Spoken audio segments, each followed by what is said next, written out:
Excellent, guys. So Hi first of everyone, all, welcome hi to everyone. Welcome to the the sixth OpenStack and Beyond podcast, the our sixth sixth episode. podcast. This time we're going to talk about, in my view, a very interesting topic, kind of prediction, which I For think 2016. compiles for 2016, specifically around OpenStack, and because that actually compiles a lot of the news from the industry and kind of I think will stretch the knowledge of each one of you to kind of look at the data that we've experienced and collected so far and try to use that in an intelligent way to kind of predict what's going to happen. So I hope it will be entertaining and interesting. So by all means, feel free to add your own stuff here. Sure. I will start with a quick introduction to the panelists here. We'll start with Laurent. Okay. Oh, hi. Laurent Lachal from Ovum. I'm an industry analyst. I cover cloud computing. I've been doing so for about 4 to 5 years, and I've been following OpenStack in the past 2-3 years. I've been in the Paris and Vancouver summits, and I missed the Tokyo one, but because I had to go to the Oracle Open World Summit. But I still kept an eye on it. Excellent. Thanks so much. Jason, you're next. Hi, Jason Cannavale from Rackspace. I am a Senior Director of Product Development for our OpenStack private cloud business. I have been involved with OpenStack since the Bear release, so for quite some time.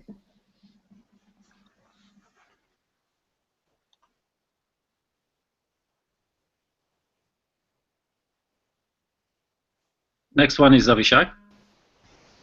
Hi everybody, I'm Avishay Traeger from Stratoscale. I'm a system architect here.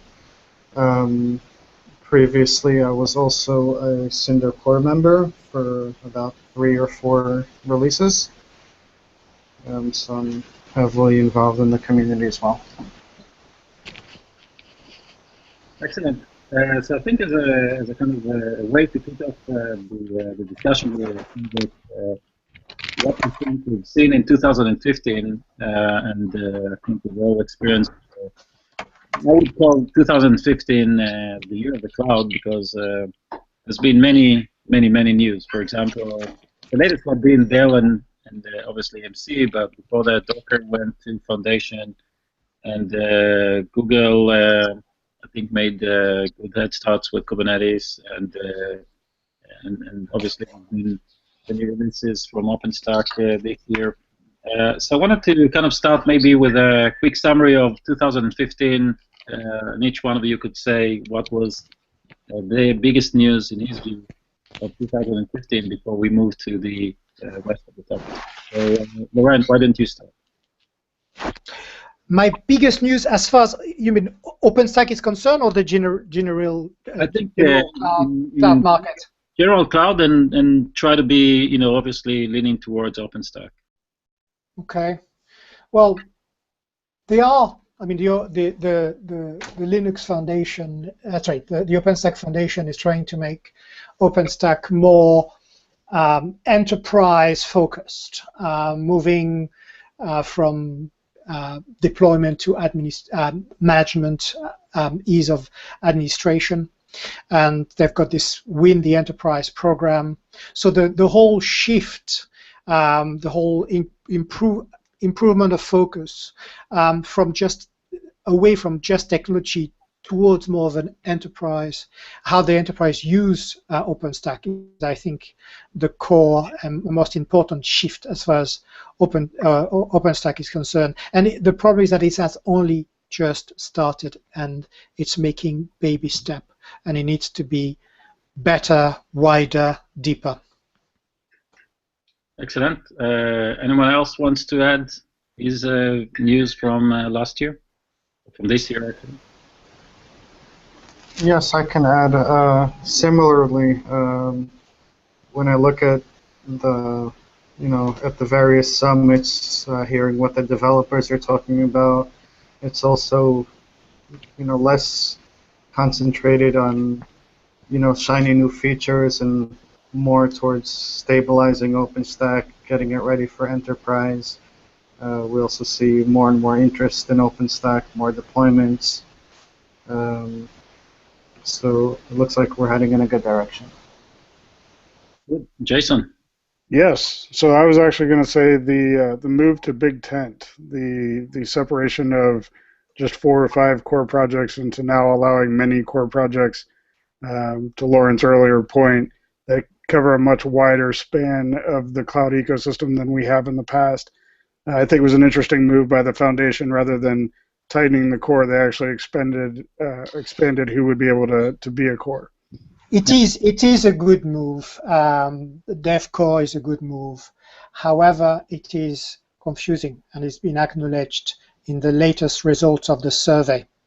People are afraid of a lack of focus, which is ironic because it's all about focusing more on the core bits and rather than the bigger ecosystem. So while it's the right thing to do, there's a lot of work to be done in terms of explaining it to the market at large.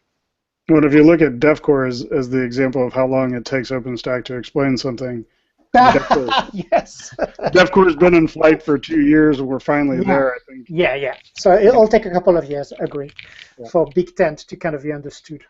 Excellent. I think that's an excellent segue for towards 2016, because I think we're going to reiterate some of the items that you just discussed.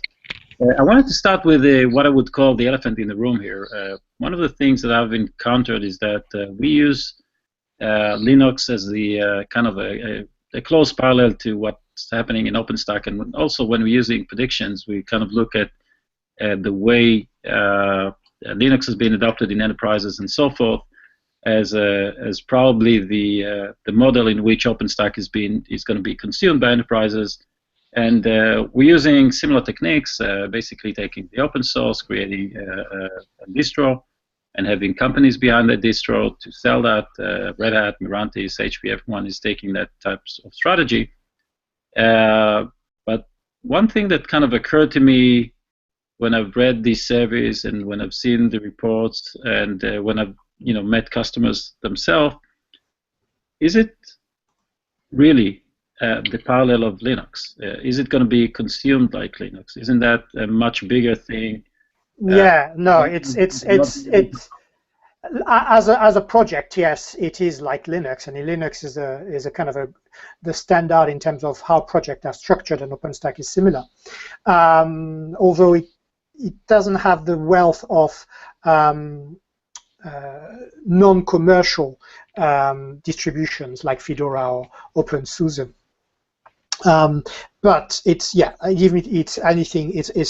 much more complicated than an operating system, and it's much less clearly defined. Everybody knows what an operating system is. It's much less the case in terms of what a cloud management platform is. It's not OpenStack's fault. It's just the market is very fluid, especially now that there's a more complication added to it with the emergence of containers that introduce yet another platform into the mix.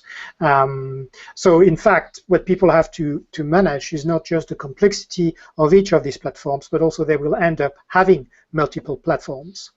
And VMware is a good example of a company that recently has just announced 2 container-centric platforms, one on top of WebSphere and another one completely brand new. There's nothing to do with WebSphere. So you have VMware has WebSphere as their OpenStack distribution, have their WebSphere container platform, and have their non-WebSphere native container platform.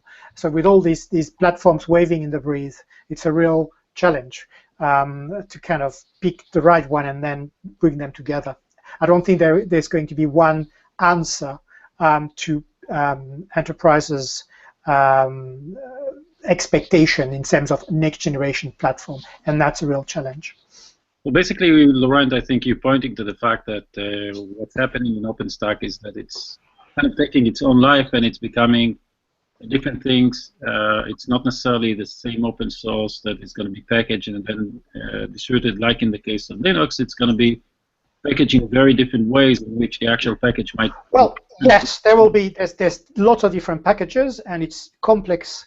But also the context in which OpenStack is evolving is increasingly complex itself, with the emergence of new platforms, Mesosphere platforms, Swarm. So there's more options to choose from. I see. And Jason, what do you think? Do you think that the parallel between OpenStack and Linux is becoming less and less relevant?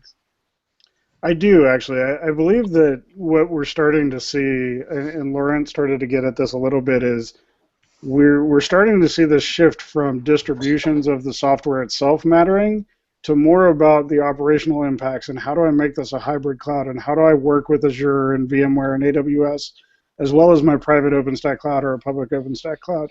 So I think in terms of the way that distributions have packaged software in the past, OpenStack's a very different beast from what Linux was. Yeah, that's a very, I think, strong point here. I know, Avishay, that you're actually working on building a simpler distribution. So I think the Laurent point that distros are not going to necessarily be the way people package and consume OpenStack. So there's going to be different. Definitely, Stratoscale have that vision in mind. Can you elaborate on that?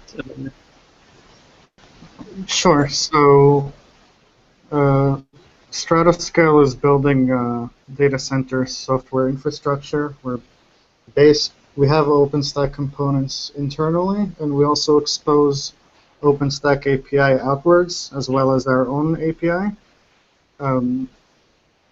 We found that OpenStack was missing a lot of key features. First of all, I have to say we love OpenStack. It got us a lot of the way there. But there are some things, for example, around workload migration, resilience, disaster recovery, that were missing. We replaced some components.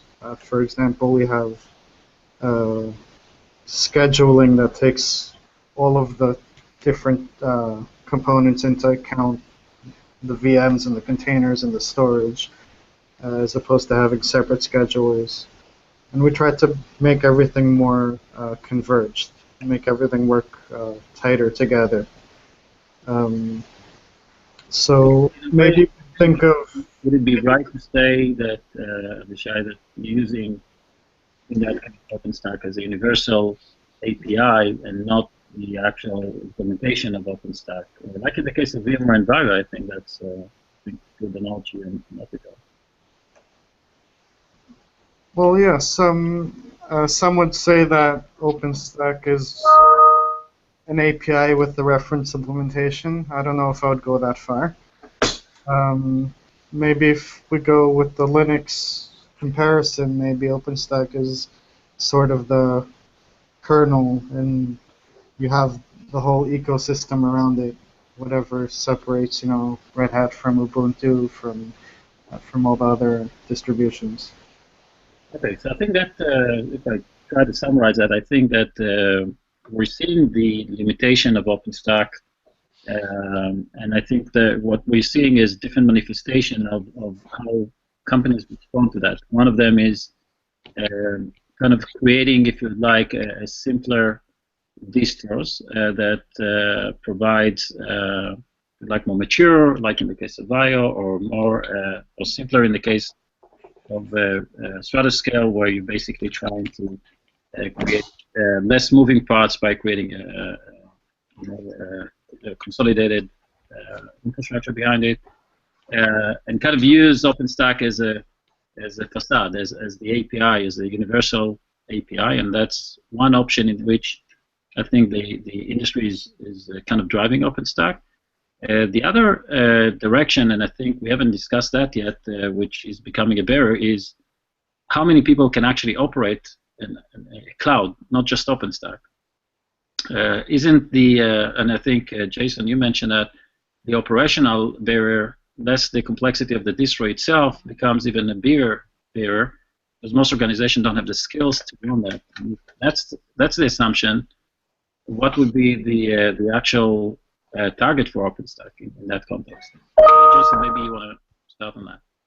Yeah, I think it was mentioned a minute ago that OpenStack makes a very interesting technology platform, right? And there's a big community around it pushing it forward very quickly.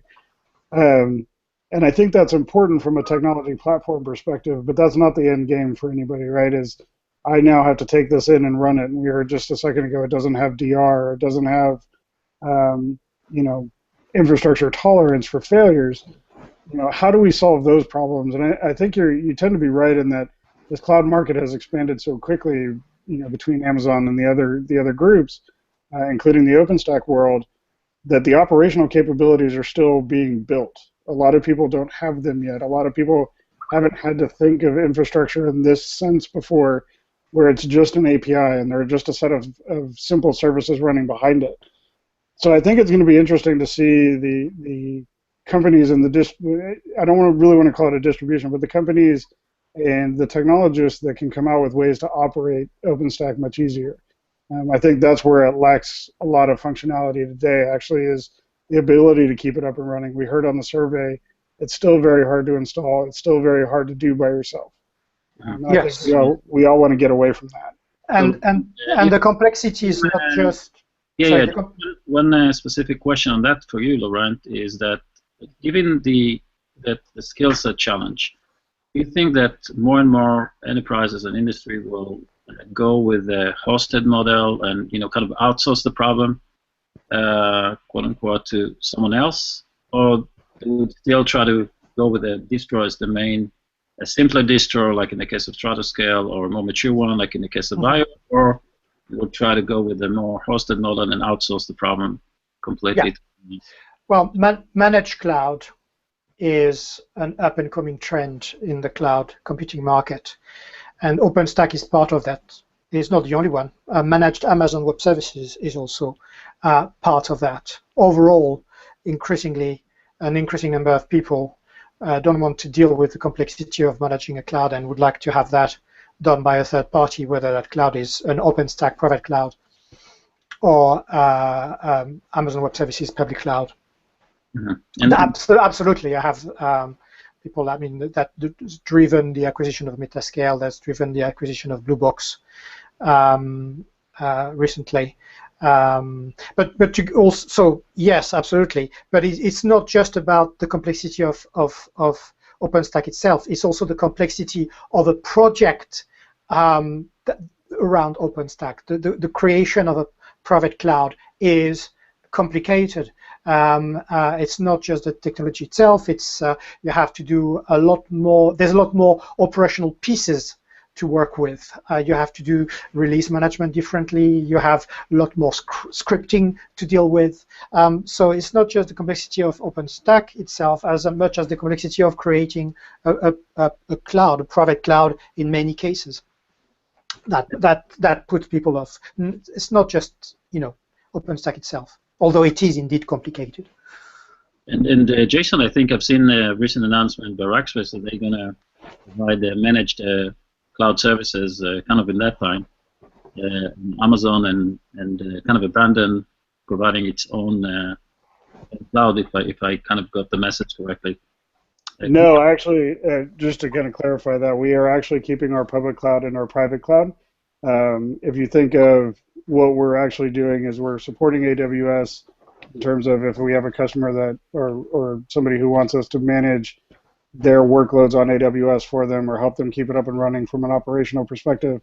Similar thing we're doing with Azure. When you think about our OpenStack story, though, as one of the founders of OpenStack, we kind of see ourselves as, you know, we're always going to have that component. We're always going to be doing something with OpenStack. We have no intention of shutting our public cloud or our private cloud at the current time. I see. But do you see a shift, as I think Laurent mentioned, from consuming distro to a managed cloud in a private cloud space?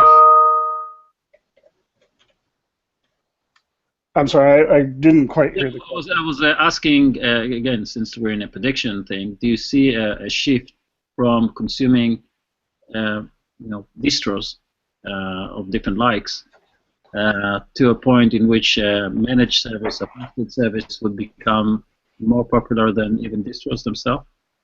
I think so, and I think we're starting to see that already. I mean, if you go back to what I was saying, where we're looking at Azure and AWS as well as OpenStack, that's being driven by demand. There are a lot of customers and a lot of people that are working on these technologies that simply, they're brand new to the space, or they haven't had as much, as many repetitions as they have in the past. I think for at least the foreseeable future, we're going to be seeing people looking for that operational experience and helping them make that jump to the cloud with legacy applications and other things that they may have. But I think we're starting to see it now. Great. So I think if I kind of summarize the first point of the discussion here, I think we're definitely seeing the move towards simpler OpenStack, and OpenStack being used not just as a distro. One version of that would be like in the case of VIO, in the case of Amazon, VMware, or in the case of Stratoscale, where it becomes more of an API facade to another infrastructure. Another company, by the way, to watch here is Platform 9, that is providing kind of an easy way to run OpenStack on different clouds, including public clouds like Amazon. And I think we'll see more of that probably in the next year.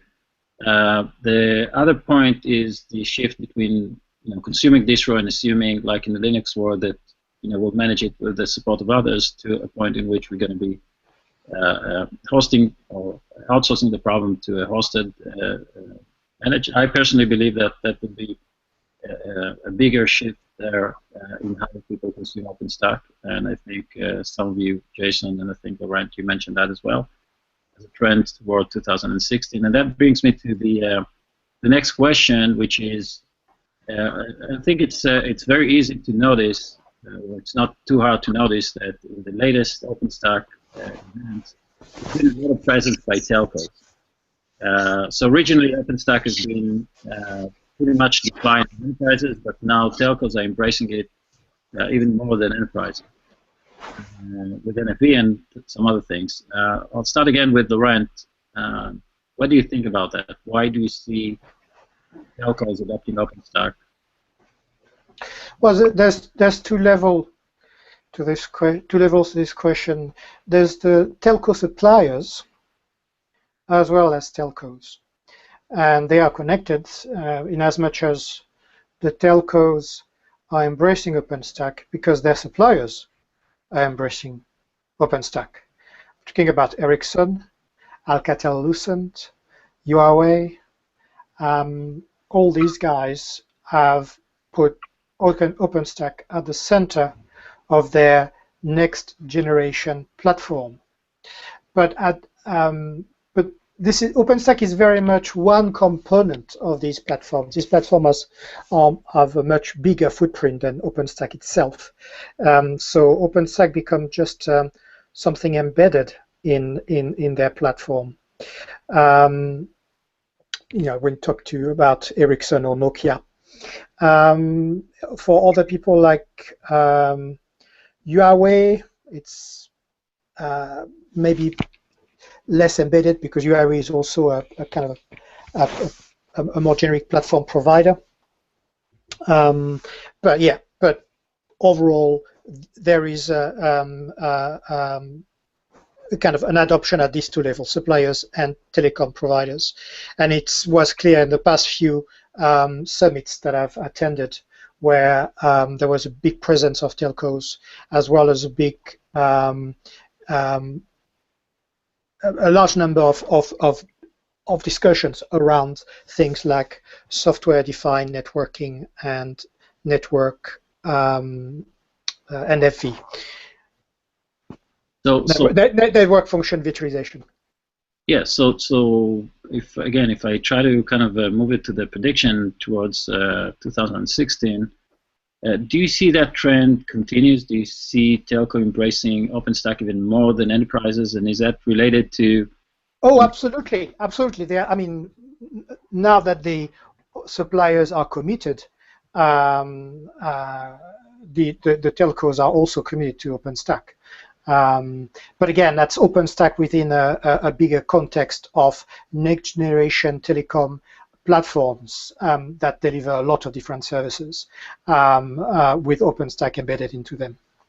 Mm-hmm. And Jason, in the context of kind of convergence between enterprises and telcos, I mean, the fact that today, I think that in general, telcos has been 2 years or two generation behind enterprises with regard to their data center that was very much, fixed hardware. They didn't even, embrace virtualization to a degree, and all of a sudden they need to jump into a complete cloud operation, and all of a sudden both telcos and enterprises are now running almost the same operating system, which is, in that context, OpenStack.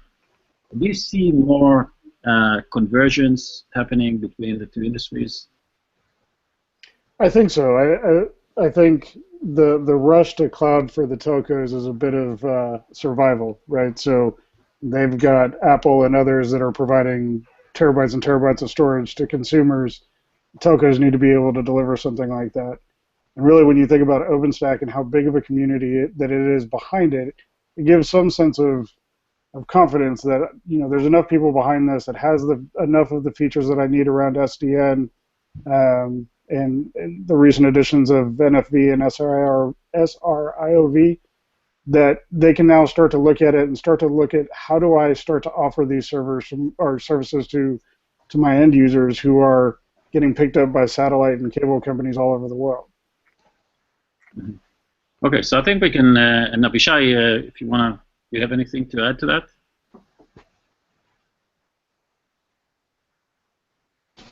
Yeah, sorry. Yeah, we've been seeing similar things by us as well.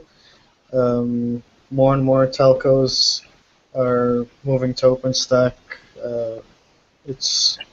They seem to be initially intrigued by the price of zero, but of course they need to invest a large amount of effort to get it running and productized. Some have been more successful than others at doing that, but it's definitely, I agree with Jason, part of their survival to do that. Yeah. Yes, and also what is interesting is that they've really changed their views and their attitude, because to start with, a lot of them wanted a carrier-grade OpenStack. They wanted their own version and changed their mind and kind of became full participants in the community, happy to wait for OpenStack to mature and to go in their direction.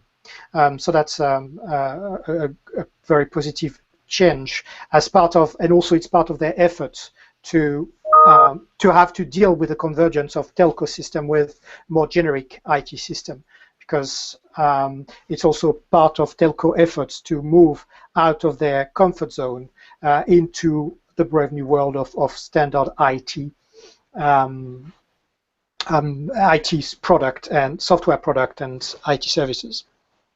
Yep, excellent. I think that's so. Again, if I would conclude that point, I would say that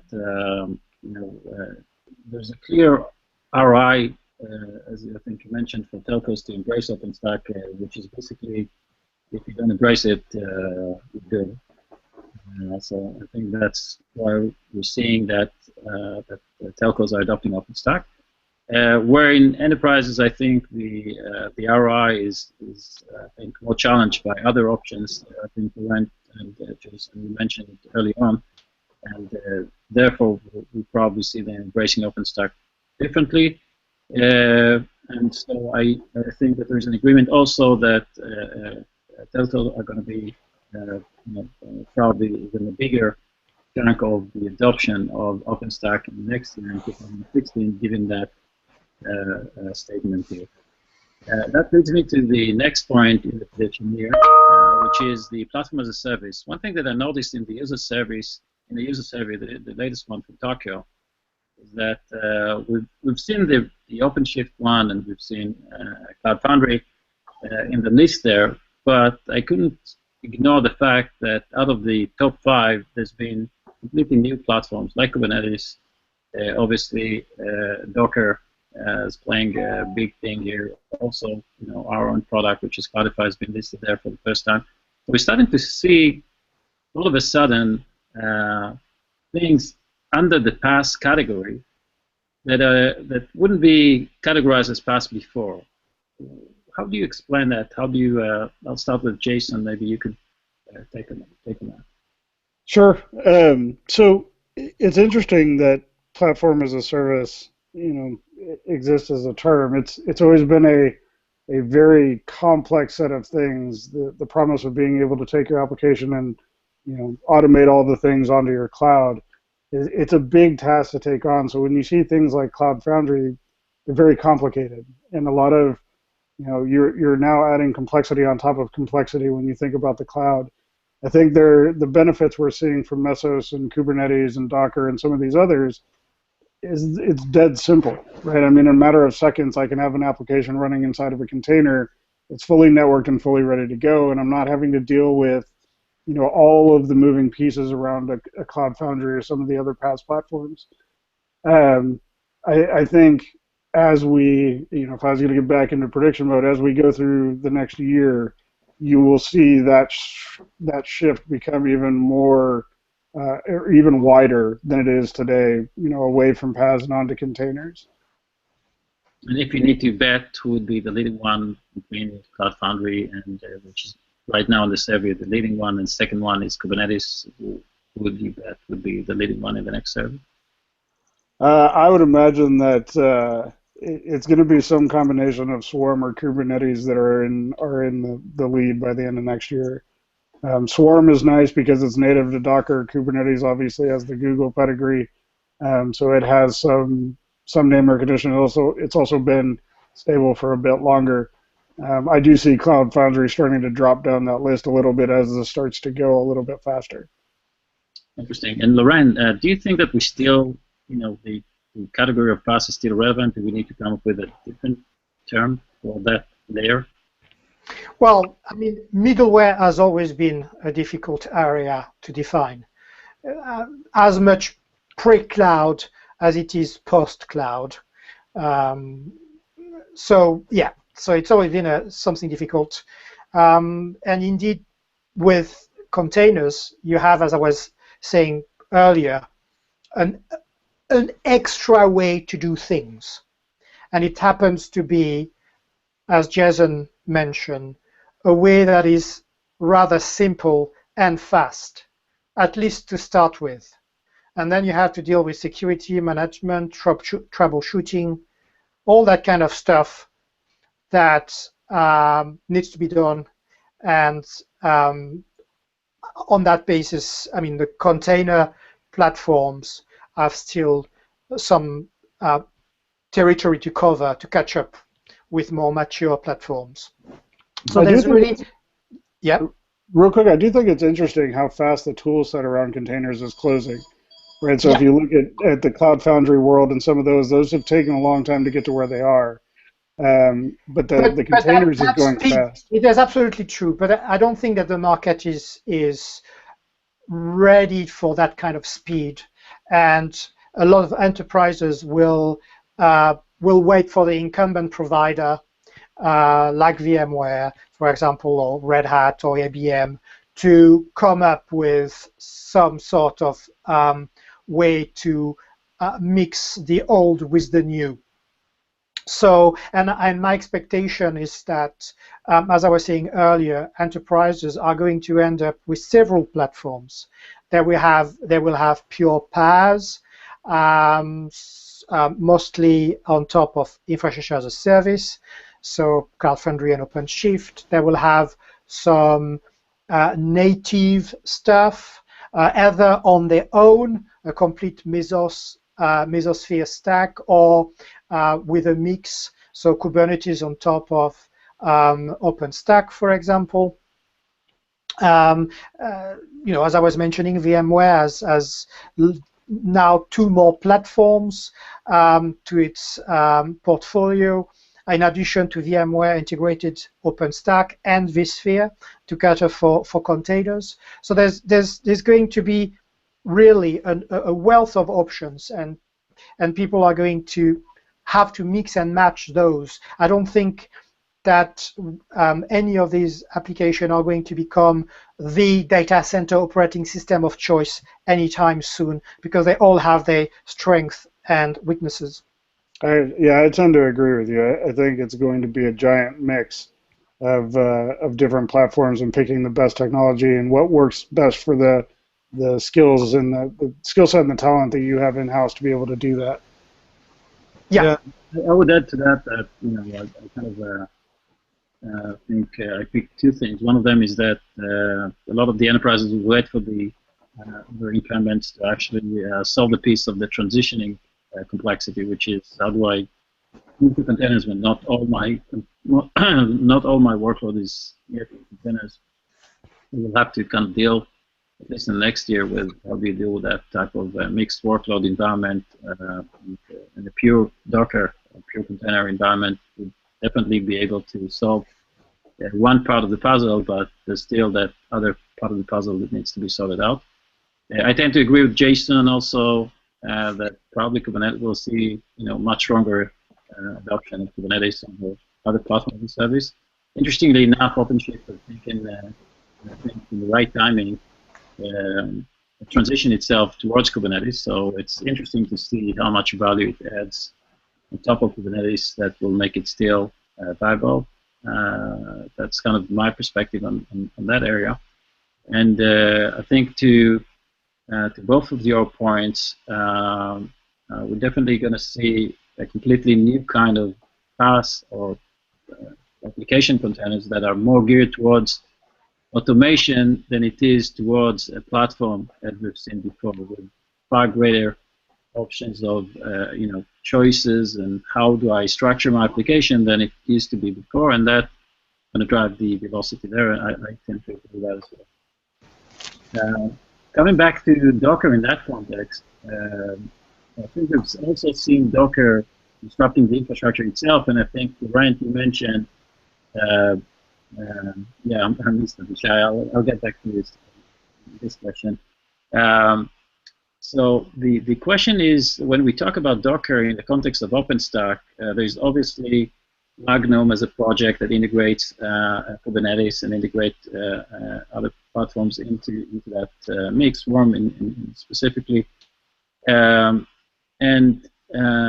now we're looking at using Docker as an infrastructure itself, and Docker in itself comes with an alternative stack for compute, with an alternative stack for networking, for storage.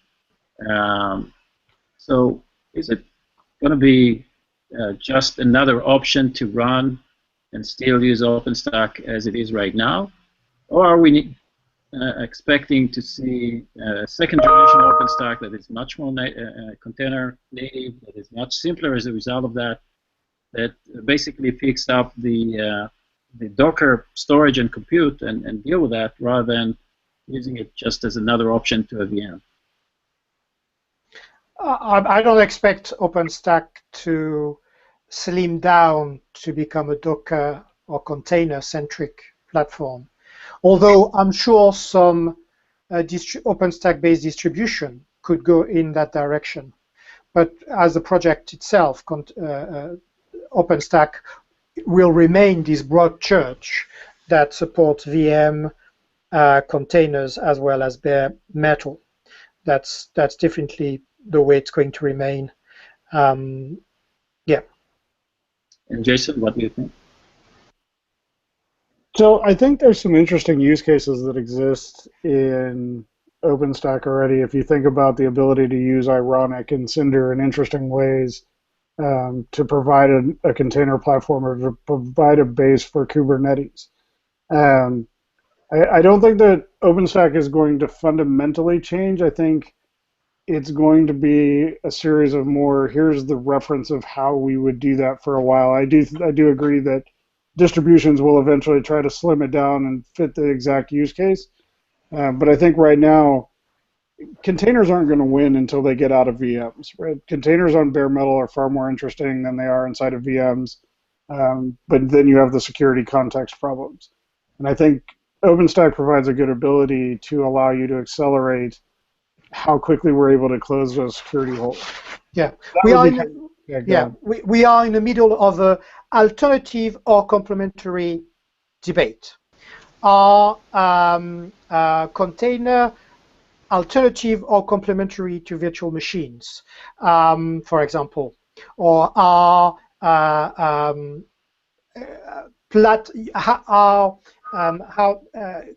container native platform complementary or alternative to things like OpenStack? And the answer, because it's a new area at the moment, the people who are the most vocal are those who are focusing on the alternative. They are mostly the startup people. But I think the market itself, the enterprise market, which has to deal with legacy, is very much about taking this complementary vision.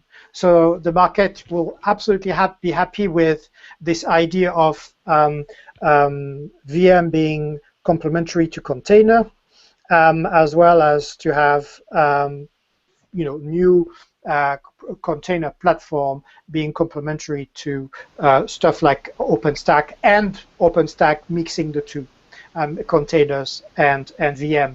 I'm sure that in the long term, a container-only approach is, from a design point of view, the ideal. But IT is never ideal. It's not about the best design ever. It's about trying to mix the old and the new.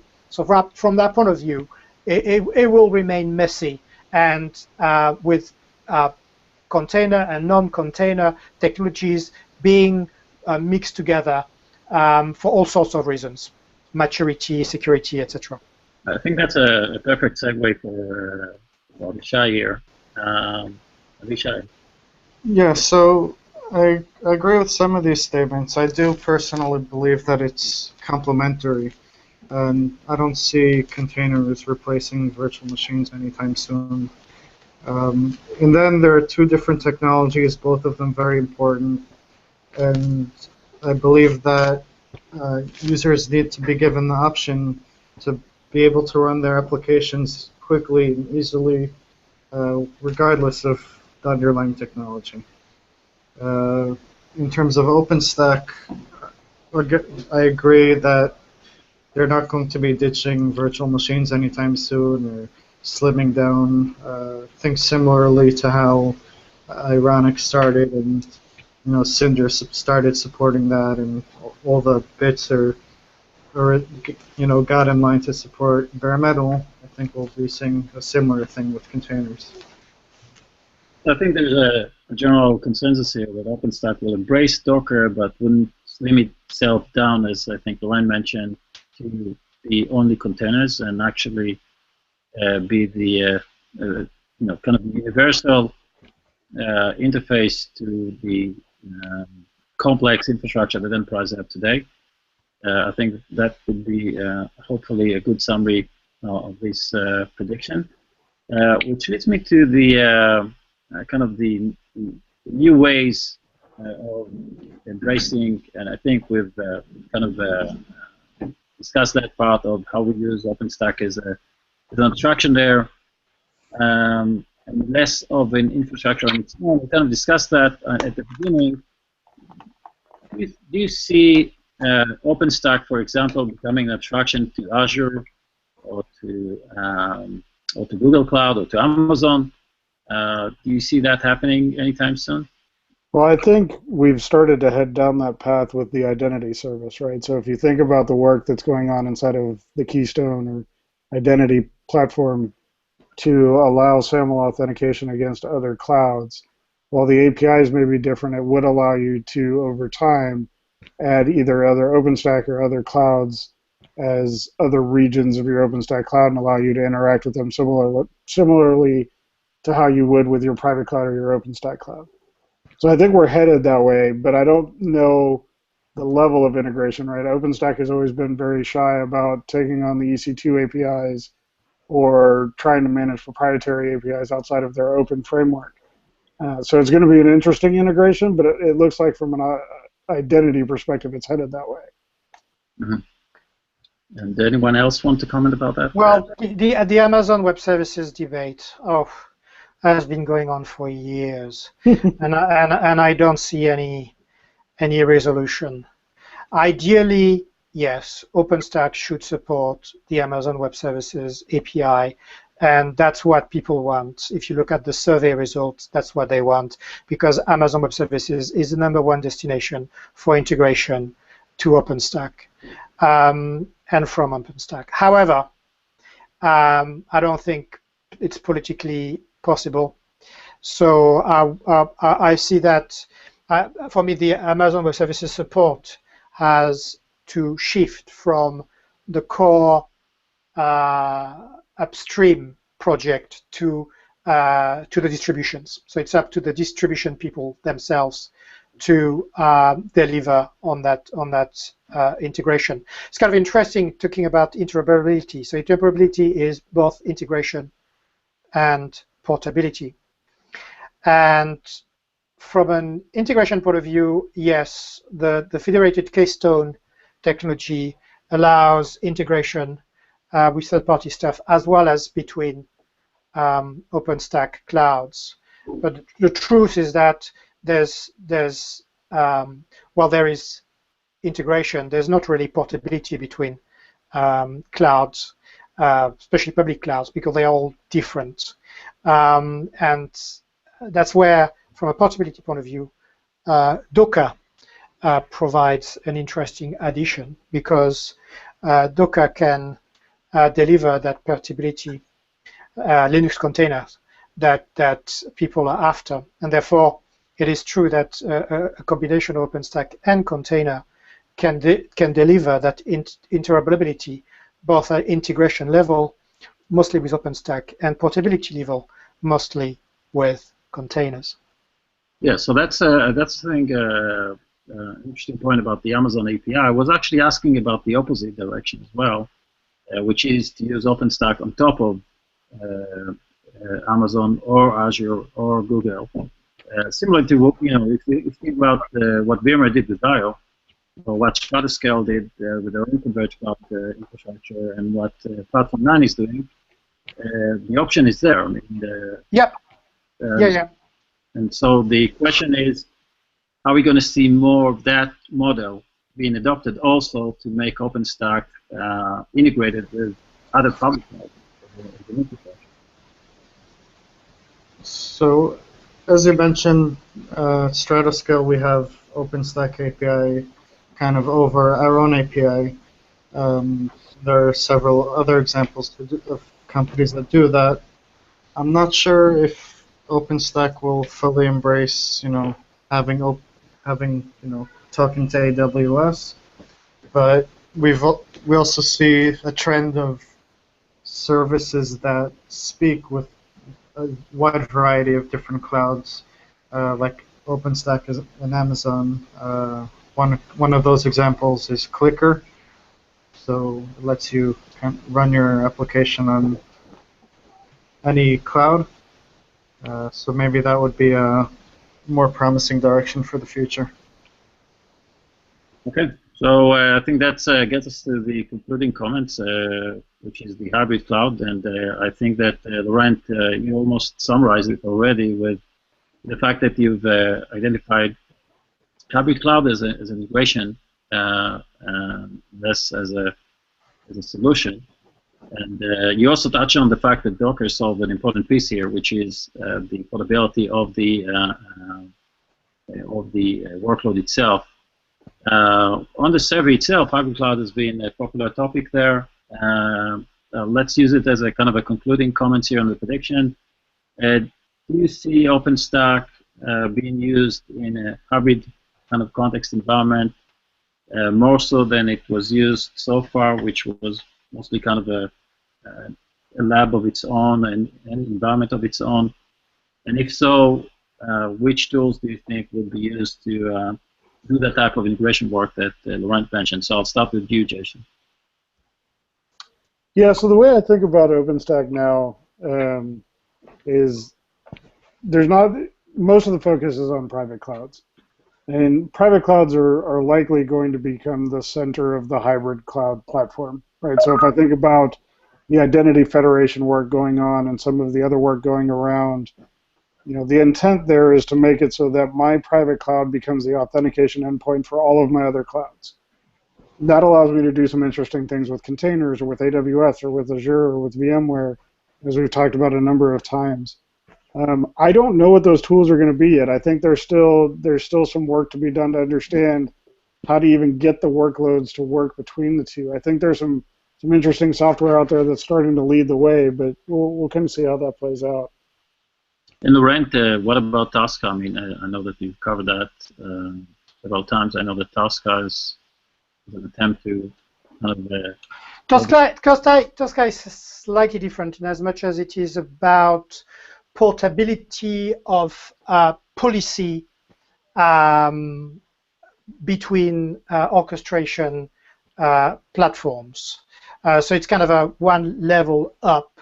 It's not about moving the workload as much as moving the compliance context of the workload between tools. But it's definitely the next, that's the next wave of optimizations. People are going to optimize workload placement on the basis of performance, of the basis of cost, as well as on the basis of compliance.